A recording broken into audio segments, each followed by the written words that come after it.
गरीब र विपन्न नागरिकलाई निशुल्क उपचारका लागि सरकारद्वारा देशभरमा गरी 3500 भन्दा बढी बेडको व्यवस्था, 10% शैय्या उपलब्ध गराउन निजी अस्पताललाई समेत निर्देशन। डेंगी संक्रमित बढेसँगै स्वास्थ्य महामारी फैलन सक्ने जोखिम, रोकथामका लागि स्थानीय तह सक्रिय हुनुपर्ने विज्ञहरूको भनाई। भ्रष्टाचार विरोधी अभियानलाई सत्ता जोगाउने अस्त्र नबनाउन स्वतन्त्र पार्टीका सभापति लामिछानेको आग्रह। पूर्वी एसियामा हस्तक्षेप गर्ने नीति नलिन नेटोलाई चीनको चेतावनी, समस्या समाधानका लागि आसियान नै सक्षम भएको दावी। र प्रधानमन्त्री कप राष्ट्रिय भलिबल च्याम्पियनशीपमा पुरुषतर्फ हेल्प नेपाल र महिलातर्फ नेपाल पुलिस क्लबलाई उपाधि। नमस्कार, कान्तिपुर डायरीका साथमा सहकर्मी असीम र म अनिल। सुरु गरौं अहिलेसम्मका प्रमुख प्रसंगबाट। स्वास्थ्य तथा जनसंख्या मन्त्रालयले विभिन्न जिल्लाका 16वटा अस्पतालमा गरी 3523 शैय्या निशुल्क उपलब्ध गराएको जनाएको छ। सरकारले गरीब, विपन्न र असहायको उपचार निशुल्क गर्ने नीति अनुसार सरकारी अस्पतालमा शैय्याको व्यवस्था गरेको हो। मन्त्रालयले वीर अस्पतालमा 700, कान्ति बाल अस्पतालमा 248 र शुक्रराज ट्रपिकल तथा सरुवा रोग अस्पतालमा 60 बेड निशुल्क छुट्याएको जनाएको छ। यस्तै परोपकार, प्रसुति तथा स्त्री रोग अस्पतालमा 450, राष्ट्रिय ट्रमा सेन्टरमा 150, शहीद गंगालाल राष्ट्रिय हृदय केन्द्रमा 90 बेड निशुल्क उपलब्ध रहेको मन्त्रालयले जनाएको छ। मन्त्रालयले बुलेटिन जारी गर्दै मानसिक अस्पताल ललितपुरमा 40, कोशी अस्पतालमा 330, नारायणी अस्पतालमा 255, गजेन्द्र नारायण अस्पतालमा 100 बेडबाट निशुल्क उपलब्ध हुने जनाएको हो। मन्त्रालयका अनुसार भरतपुर अस्पतालमा 420, पोखरा स्वास्थ्य विज्ञान प्रतिष्ठानमा 300, भेरी अस्पतालमा 50, डडेलधुरा अस्पतालमा 30, राप्ती स्वास्थ्य विज्ञान प्रतिष्ठान र कर्णाली स्वास्थ्य विज्ञान प्रतिष्ठानमा 150 बेड निशुल्क उपचारको लागि छुट्याएको छ। तीमध्ये केही अस्पतालले निशुल्क उपचार सेवा दिन शुरू गरिसकेका छन्। यसबाहेक अन्य सामुदायिक तथा निजी अस्पताललाई पनि 10% निशुल्क शैय्या उपलब्ध गराउन मन्त्रालयले निर्देशन दिएको छ।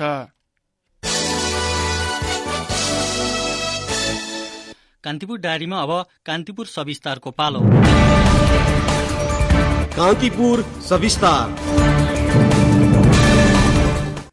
पछिल्लो समय डेंगी संक्रमित बढेसँगै पुनः स्वास्थ्य महामारी फैलन सक्ने देखिएको छ। नेपालमा प्रत्येक 2 देखि 3 वर्षको अन्तरालमा डेंगी संक्रमणले महामारीको रूप लिने गरेको छ। यसअघि 2076 र 2079 सालमा डेंगीले महामारीकै रूप लिएको थियो। संक्रमण जोखिम बढ़िरहेको अवस्थामा केही स्थानीय तहले डेंगी विरुद्ध कदम समेत चालेका छन्। यस्तो अवस्थामा सबै स्थानीय तह सक्रिय भएमा डेंगी संक्रमण नियन्त्रणमा आउन सक्ने विज्ञहरूले बताएका छन्। गत वर्ष पनि हामी ठूलो प्रकोप देख्यौं। त्यति बेला पनि कार्तिकको अन्तिमसम्ममा बिरामीहरू चाहिँ धेरै रिपोर्टिङ भएको देखिन्छ। यो जोखिमको महिनामा हामी प्रवेश गरिसकेका छौँ। अहिले पछिल्लो पटक यो असार महिना लागिसके पछाडि अलिकति बढी केस देखेको भनेको सुनसरीको धरान उपमहानगरपालिका, केही चाहिँ सङ्खुवासभा र 4 जिल्लाको पालिकाहरूमा बढी रिपोर्ट भएको छ। अन्यत्र चाहिँ कहीँ 2-3 कहीँ 4वटा केसहरू चाहिँ रिपोर्ट भइरहेको छ। स्वास्थ्य तथा जनसंख्या मन्त्रालय अन्तर्गत कीटजन्य रोग नियन्त्रण तथा रोकथाम शाखाका प्रमुख गोकर्ण दाहालले भने जस्तै डेंगी संक्रमण बढ्ने क्रममा छ। गत वर्ष महामारीकै रूपमा फैलिएको डेंगी संक्रमण यो वर्ष पनि उकालो लाग्ने क्रममा छ। गत पुसदेखि हालसम्म देशभरमा 1500 भन्दा बढ़ी व्यक्ति संक्रमित भएको मन्त्रालयले जनाएको छ। सामान्यतया वर्षा सकिएपछि र जाडो महिना शुरू हुनु अघिको समयमा फैलिने डेंगी संक्रमण नियन्त्रण गर्न चुनौती देखिँदै आएको छ। डेंगी नियन्त्रणका लागि गर्नुपर्ने सबैभन्दा महत्वपूर्ण काम भेक्टर उपाय पनि हो, जस अन्तर्गत डेंगी फैलाउने लामखुट्टेको प्रजनन केन्द्रहरू पहिचान गरी लामखुट्टे नष्ट गरेर संक्रमण घटाउन सकिने विज्ञले बताउँदै आएका छन्। सो प्रक्रिया अन्तर्गत पानी जमेका स्थानको नियमित अनुगमन र प्रभावित क्षेत्रमा धुवा प्रयोग गर्ने तथा लामखुट्टे धेरै भएका ठाउँमा कीटनाशक विषादी छर्कने कार्यलाई प्रभावकारी रूपमा सञ्चालन गर्नुपर्ने विज्ञहरूको सुझाव छ। साथै स्थानीय तहले लामखुट्टेको लार्भालाई नष्ट गर्न प्रभावकारी काम गर्न सक्छन्। संक्रमण रोग विशेषज्ञ डाक्टर शेरबहादुर पुन भन्छन्, वडा भित्र पनि वडाको मात्र कर्मचारीहरू गएर यो लार्भा खोजेर नष्ट गर्ने जुन काम छ त्यो त्यति सहज चाहिँ म देख्दिन। उदाहरणको लागि दिन्छु, मेरो घर वरिपरि कतै खाल्डा खुल्डा छ भने मैले नै त्यो पहिला देख्ने हो, मैले नै त्यसलाई नष्ट गर्न सक्यो भने त म जस्तै अर्को छिमेकीलाई, त्यसपछि अर्को छिमेकीले यसरी गर्न सक्यो र त्यसलाई चाहिँ अलिकति गाइड गर्ने भनौँ नेतृत्व दायी भूमिका चाहिँ वडा कार्यालयले गरिदियो भने त एकदम सहज हुन्छ। भेक्टर नियन्त्रणको अतिरिक्त डेंगी नियन्त्रणका लागि स्थानीय तहले दीर्घकालीन समाधानको रूपमा वातावरणीय व्यवस्थापनलाई समेत ध्यान दिनुपर्ने देखिएको छ। लामखुट्टेको प्रजनन स्थललाई हटाउने सन्दर्भमा फोहोरको उचित व्यवस्थापन, नाली र पानी भण्डारण, कन्टेनरहरूको नियमित सफाई गर्नुपर्ने विज्ञहरूको सुझाव छ। त्यस्तै स्वास्थ्य संस्था, स्थानीय प्रहरी, सरसफाई कर्मचारी र सामुदायिक संस्थाका प्रतिनिधिहरूको समेत सहभागितामा कार्यदल गठन गरी संक्रमण नियन्त्रणको प्रयास गरिएमा महामारीको जोखिम नियन्त्रणमा आउन सक्ने डाक्टर पुङको भनाइ छ। लामखुट्टे बिस्तारो चाहिँ यो विस्तारित हुँदै गइरहेको छ। कुनै समयमा तराईमा थियो, अब त्यसपछि पहाडी इलाकाहरू जस्तै काठमाडौँ, भनेको मतलब चाहिँ यो अब बढ्दो क्रममै छ। यसलाई चाहिँ स्थानीय निकायहरू, मैले फेरि भने 2019मै मैले यो बारेमा भनेको, अहिले ठिक छ, हामी पहिलो पटक संघीयता सुरु भयो, हामीले थाहा नपाएको होला, कहाँनिर समन्वयमा चुक्यो, कहाँनिर के गर्यो भनेर अब त गरौँ। किन भन्दा यो अन्तिम हुनेवाला छैन, आगामी वर्षहरूमा अझ ठुलो समस्या निम्त्याउन सक्छ। अहिले कतिपय स्थानीय तहले डेंगी संक्रमण रोकथाम र नियन्त्रणका उपायहरूबारे सर्वसाधारणमा चेतना फैलाउन पहल गरिरहेका छन्। सामुदायिक रेडियो कार्यक्रम, सार्वजनिक सेवा घोषणा तथा सूचना र सन्देश प्रवाह जस्ता माध्यमबाट स्थानीय तहले व्यक्तिगत सरसफाईको महत्व, उचित फोहोर व्यवस्थापन र लामखुट्टे प्रजनन स्थलहरूको उन्मूलनबारे जानकारी गराउने गरेका छन्। यी गतिविधिले घर र समुदायमा संक्रमण विरूद्धका कार्य गर्न प्रोत्साहन गर्ने स्थानीय तहका प्रतिनिधि बताउँछन्। डेंगी विरूद्धको सचेतना अभियान प्रभावकारी बनाउन स्थानीय तहले स्वास्थ्यकर्मी, गैर सरकारी संस्था लगायतसँग सहकार्य गरेका छन्। यसबाहेक स्थानीय तहले विशेष गरी उच्च जोखिम क्षेत्रमा डेंगी रोकथामका लागि प्रत्यक्ष निर्देशन दिन स्वास्थ्य शिविर र कार्यशाला आयोजना गरेका छन्। नगरपालिका संघका अध्यक्ष भीम ढुङ्गाना भन्छन्, हरेक स्वास्थ्य शाखा मार्फत यसलाई हामीले अगाडि बढाएका छौँ। जहाँ गाडीहरू छन् त्यसलाई सरसफाई गर्ने, पानी जमेका खरालहरू छन् तिनीहरूलाई पुर्ने र त्यसो विपद पनि भएको कारणले गर्दाखेरि आफ्नो साधन र स्रोत कसले दिन्छ भनेर पर्खिने होइन। पहिलो कर्तव्य भनेको हाम्रो चाहिँ नागरिकहरूलाई जोगाउनु हो। त्यसैले अहिले आर्थिक वर्षको बन्द भइसकेको भए तापनि, खाताहरू नखुलेको भए तापनि हामीले बजारबाट औषधिहरू लिएर आएर भने पनि यसलाई विपदमा राखेको छौँ। Singapore, Thailand, Brazil, Malaysia, Philippines लगायतका मुलुकले डेंगी संक्रमण रोक्न कानूनै बनाएर अघि बढेको पाइन्छ। डेंगी संक्रमण हुने किसिमका गतिविधि गर्ने कार्यलाई ती मुलुकमा अपराधको रूपमा हेर्ने गरिएको छ। नेपालको सन्दर्भमा डेंगीको जोखिमलाई न्यूनीकरण गर्न संघ र स्थानीय तह दुवैले हात मिलाएर काम गर्न जरुरी छ। रेडियो कान्तिपुरका लागि रमेश दुलाल। कान्तिपुर सविस्तार।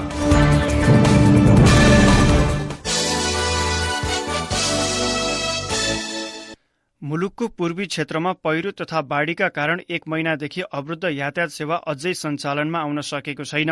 मेची राजमार्ग अन्तर्गत केचना, ओलङचुङ, गोला तथा तमोर करिडोर अन्तर्गत चतरा गणेश चोक सड़क खण्डमा यातायात सञ्चालन हुन नसकेको सड़क विभागले जनाएको छ।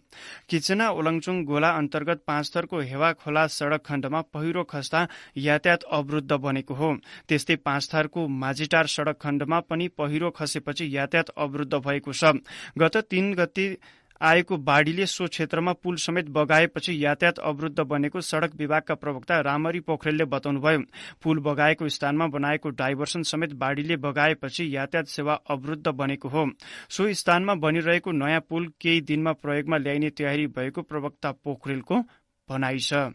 यसैबीच लगातारको वर्षापछि खसेको पहिरो र बाढ़ीले म्याग्दीमा बेनी जोमसुम सड़क खण्ड अवरुद्ध भएको छ। म्याग्दीको रघु गंगा गाउँपालिकाको बैसरी, कुइनेटो, बेखोला र तिप्ल्याङ तथा अन्नपूर्ण गाउँपालिकाको रूप्से क्षेत्रमा सड़क अवरुद्ध हुँदा यातायात सेवा प्रभावित भएको हो। पहिरोले अवरुद्ध बेनी जोमसुम सड़क खोलाउने कार्य भइरहेको प्रहरीले जनाएको छ। सदरमुकाम बेनीबाट पश्चिम दरबाङ जाने सड़क पनि अवरुद्ध भएको छ। यसैबीच बेनी जोमसुम सड़क खण्डको बेखोलामा पुल नहुँदा यात्रुहरू जोखिमपूर्ण यात्रा गर्न बाध्य भएको हाम्रा सहकर्मीले जनाएका छन्। कान्तिपुर डायरीमा अब ब्रेकको पालो। ब्रेकपछि कान्तिपुर डायरीमा अब बाँकी प्रसंग। प्राविधिक शिक्षा तथा व्यावसायिक तालिम परिषद सीटीभीटीले मेडिकलतर्फ नर्सिङ, सामान्य चिकित्सा एचए र फार्मेसीको अध्ययन शुल्क वृद्धि गरेको छ। सीटीभीटीले सूचना प्रकाशित गर्दै नर्सिङको शुल्क 1.5 लाखले वृद्धि गरिएको जनाएको छ। सीटीभीटीले शुल्क समायोजन गरिएको भन्दै फार्मेसीको शुल्क 86,500 रुपियाँ बढेको जनाएको हो। नयाँ शुल्क अनुसार नर्सिङ पढ्न 6,24,000 रुपियाँ शुल्क तोकिएको छ। यसअघि नर्सिङको शुल्क 4,75,000 रुपियाँ थियो। 10,000 भन्दा धेरै विद्यार्थीले नर्सिङ अध्ययन गर्न आवेदन दिने गरी करिब 15 सिटमा मात्रै अध्ययन गर्न सक्ने अवस्था छ। 100 बेडको अस्पताल नभएका कलेज बन्द गरिएका कारण सिट संख्या विगत 3 वर्षदेखि घटेको हो। त्यस्तै एचए पढ्न यसअघि 4,04,000 रुपैयाँ लाग्नेमा अब बढाएर 5,23,000 रुपैयाँ तोकिएको छ। फार्मेसीको नयाँ शुल्क 4,23,000 तोकिएको छ। यसअघि 3,37,000 शुल्क थियो। सीटीभीटीले 2078 पुस 6 गतेको शिक्षा मन्त्री स्तरीय निर्णयको आधारमा शुल्क वृद्धि गरेको जनाएको छ।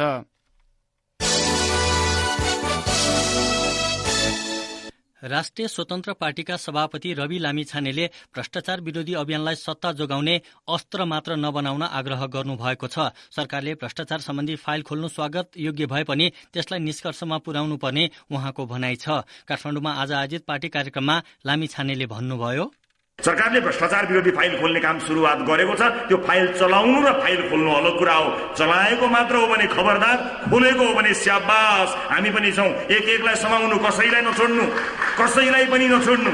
साना तिनालाई समाए जस्तो गरेर तर्साउने काम नहोस्। यो कोत पर्व जस्तो पनि नहोस्। जसले पाए उसले उसको फाइल खोल्ने, उसले उसको फाइल खोल्ने अनि तर्साउने भाँडो नबनोस्। फाइल खोल्नु भनेको सरकार टिकाउने, सत्ता टिकाउने खेल मात्र नबनोस्। चुनावबाट नयाँ शक्ति आएपछि सरकारले भ्रष्टाचार विरोधी अभियान शुरू गरेको उहाँले दावी गर्नुभयो। आफूहरूको उपस्थितिपछि भ्रष्टाचारीलाई कारबाही गर्ने अभियान शुरू भएको लामिछानेको भनाइ छ। भ्रष्टाचार विरोधी यति धेरै कुरा र यति धेरै विषय उठेको इतिहासमा पहिलो पटक हो, किनकि अब रासोपा पनि आइसकेको छ। यसले प्रत्येक दिन भ्रष्टाचार विरोधी कुरा गरिरहेको छ। राष्ट्रको सच्चा पहरेदार उभिँदा पनि चोरी रोकिन्छ। सायद चोरी रोकिने क्रम सुरु भयो कि पुराना चोरहरूलाई खबरदारी गर्ने काम सुरु भयो कि यो रासोपाको उदयले नै भएको हो। कसैले नदिए पनि यति क्रेडिट चाहिँ हामी लिन्छौं, खोसेर भए पनि लिन्छौं। रासोपा आयो, त्यस कारणले भ्रष्टाचारीहरू डरायो, यो कुरा पक्का हो।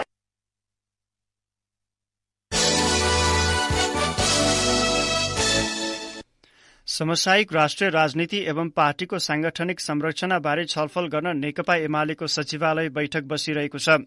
ललितपुरको च्यासल स्थित पार्टी कार्यालयमा जारी बैठकमा संसदमा पार्टीको भूमिका एवं संसदीय विभागलाई पूर्णता दिने विषयमा छलफल केन्द्रित भएको नेताहरूले बताएका छन्। एमालेले संसदीय विभाग लगायत पार्टीको आन्तरिक संगठनहरूलाई पूर्णता दिने तयारी गरेको छ। उपमहासचिव पृथ्वी सुब्बा गुरुङको नेतृत्वमा रहेको विभागलाई पूर्णता दिने विषयमा छलफल भएको छ। त्यस्तै बैठकमा अध्यक्ष केपी शर्मा ओलीले पछिल्लो राजनैतिक अवस्थाको विषयमा उपाध्यक्षहरूसँग जानकारी लिनुभएको छ। भारत घुम्न गएका एक नेपालीको चण्डीगढ स्थित नदीको ड्याममा परेर मृत्यु भएको छ। रोल्पाको त्रिवेणी 4 चालढुङ्गाका 47 वर्षीय नरेश ओलीको मृत्यु भएको हो। आफन्तसहित चण्डीगढ स्थित अमरावती नदी किनारमा घुम्न गएका बेला नदीको ड्याम खोलिँदा 81 आएको बाढीले उनलाई बगाएको थियो। उनका भाइ कविराजका अनुसार गत असार 25 गते बगाएर उनको मृत्यु भए पनि 2 दिनपछि शव असार 27 गते करिब 35 किलोमिटर टाढा मुबारकपुर भन्ने स्थानमा फेला परेको थियो। बजेट सुनिश्चित नहुँदा बर्दियाको झब्दीघाट स्थित बबई नदीको पुल निर्माण अलपत्र परेको छ। करिब 6 वर्ष अघि हस्तान्तरण नहुँदै भासिएको बबई नदीको पुल बजेट सुनिश्चित नभएपछि निर्माण कार्य अघि बढ्न नसकेको हो। गत जेठमा बर्दिया पुगेका भौतिक पूर्वाधार तथा यातायात मन्त्री प्रकाश ज्वालाले पुलको कामका लागि जेठ मसान्तभित्र टेन्डर हुने आश्वासन दिनुभएको थियो। तर असार सकिने लाग्दा पनि पुल निर्माण प्रक्रिया अघि बढ्न सकेको छैन। झब्दीघाटमा पुल निर्माण गर्दा कानूनी व्यवधानले बाधा पुर्याउने भएकाले नयाँ ठाउँको पहिचान र सर्वे समेत भइसकेको छ। डिभिजन सड़क कार्यालयका प्रमुख निरज साक्यले 400 मिटर लामो पुल निर्माणको लागि करिब 1 अर्ब रुपैयाँ लागत लाग्ने अनुमान गरिएको बताउनुभयो। कान्तिपुर डायरीमा पुनः ब्रेकको पालो। कान्तिपुर डायरीमा अब आर्थिक समाचार। मुगुको मुगुम कार्मारोङ गाउँपालिकाले यार्सा गुम्बा संकलनबाट यो आर्थिक वर्षमा 45 लाख रुपैयाँ राजस्व संकलन गरेको छ। कोरोना महामारीका कारण 4 वर्षदेखि यार्सा संकलन हुन नसकेकोमा यो वर्ष भने 45 लाख रुपैयाँ बराबरको राजस्व संकलन भएको सो गाउँपालिकाका अध्यक्ष छिरिङ क्याम्पी लामाले जानकारी दिनुभयो। यार्सा गुम्बा टिप्न पाटन जाने जिल्ला बाहिरकालाई 2500 र जिल्लावासीबाट 2000 रुपैयाँ राजस्व असुली गरिएको गाउँपालिकाले जनाएको छ। यार्सा गुम्बाबाट उठेको राजस्व पालिकाले विकास निर्माणमा खर्च गर्ने गरेको गाउँपालिकाको भनाइ छ। मुगुका 4वटा स्थानीय तहमध्ये मुगुम कार्मारोङ गाउँपालिकाको पाटन क्षेत्रमा पाइने जडीबुटी यार्सा स्थानीयको मुख्य आय स्रोत हो। ब्रेकपछि बाँकी प्रसंग। सुदूरपश्चिम प्रदेशको आगामी आर्थिक वर्षको बजेट पारित नगर्ने अडानमा रहेको सत्तारूढ़ दल र सरकारबीच सांसद विकास कोषको रकम बढ़ाउने विषयमा सहमति भएको छ। सरकार र सत्तारूढ़ दलका नेताहरूबीच भएको छलफलमा कोषको रकम 3 करोड़बाट बढ़ाएर 5 करोड़ पुर्याउने सहमति भएको एक सांसदले बताए। सरकारको नेतृत्व गरेको कांग्रेस सहित सबै सत्तारूढ़ दलहरूले बजेट पारित नगर्ने भन्दै सरकारमाथि दबाव बढ़ाएपछि सरकार कोषमा बजेट थप्न सहमत भएको हो। यसअघि उनीहरूले यथास्थितिमा बजेट पारित नगर्ने निर्णय नै गरेका थिए। कान्तिपुर डायरीमा अब मुलुक बाहिरको प्रसंग। चीनले पूर्वी एसियामा हस्तक्षेप गर्ने नीति नलिन उत्तर एटलान्टिक सन्धि संगठन नेटोलाई चेतावनी दिएको छ। पूर्वी एसियाका देशहरूको संगठन आसियान नै समस्या समाधान गर्न सक्षम रहेको भन्दै चीनिया उच्च अधिकारीले नेटोलाई पूर्वी एसियाको मामिलामा प्रवेश नगर्न आग्रह गरेका हुन्। इन्डोनेसियाको जाकार्तामा आयोजित पूर्वी एसियाका परराष्ट्र मन्त्रीहरूको वार्षिक बैठकमा बोल्दै चीनिया कम्युनिष्ट पार्टीका परराष्ट्र मामिलाका प्रमुख वाङ यीले नेटो पूर्वी एसियाको मुद्दामा प्रवेश गर्न आवश्यक नभएको र आसियान आफैले समस्या समाधान गर्न सक्ने बताउनु भएको हो। नेटोको पछिल्लो बैठक सकिएको केही दिनपछि चीनिया अधिकारीको यस्तो भनाइ सार्वजनिक भएको चीनिया सञ्चार माध्यमहरूले जनाएका छन्। लगातारको वर्षापछि बाँधमा पानीको सतह बढेर बस्तीमा पस्दा दक्षिण कोरियामा 22 जनाको मृत्यु भएको छ। अन्य 14 जना बेपत्ता भएको दक्षिण कोरियाको आन्तरिक र सुरक्षा मन्त्रालयलाई उद्धृत गर्दै रोयटर्सले जनाएको छ। लगातार 3 दिनदेखि परेको अविरल वर्षाको कारण हजारौं नागरिकलाई सुरक्षित स्थानमा स्थानान्तरण गरिएको छ। लगातार वर्षाको कारण अत्याधिक बहाव भएपछि करिब 6400 जना नागरिकलाई अन्यत्र सारिएको हो। कोरियाली जल तथा मौसम विभागका अनुसार आगामी बुधबारसम्म पानी पर्ने सम्भावना खतराको जोखिम उच्च छ। वर्षाको कारण दक्षिण कोरियामा सबै प्रकारको रेल सेवाहरू अवरुद्ध भएको अन्तर्राष्ट्रिय सञ्चार माध्यमले जनाएका छन्। कान्तिपुर डायरीमा अब खेल प्रसंग। काठमाडौँमा आयोजित प्रधानमन्त्री कप राष्ट्रिय भलिबल क्लब लीग च्याम्पियनशिपको उपाधि पुरुषतर्फ टिपटप हेल्प नेपालले र महिलातर्फ नेपाल पुलिस क्लबले जितेका छन्। त्रिपुरेश्वर स्थित राष्ट्रिय खेलकुद परिषद राखेपको कबड हलमा भएको पुरुषतर्फको फाइनलमा टिपटप हेल्प नेपालले नेपाल पुलिस क्लबलाई 3-1 को सेटमा पराजित गरेको हो। हेल्प नेपालले पहिलो सेट 25-19 ले जित्दा दोस्रो सेट भने 11-25 ले पुलिसलाई सुम्पिएको थियो। त्यस्तै तेस्रो सेट 25-18 र चौथो सेट 25-18 ले आफ्नो पक्षमा पार्दै हेल्प नेपालले उपाधि उचालेको हो। महिलातर्फ पुलिसले फाइनलमा अर्को विभागीय टोली एपीएफलाई 3-1 ले पराजित गर्दै उपाधि हात पारेको हो।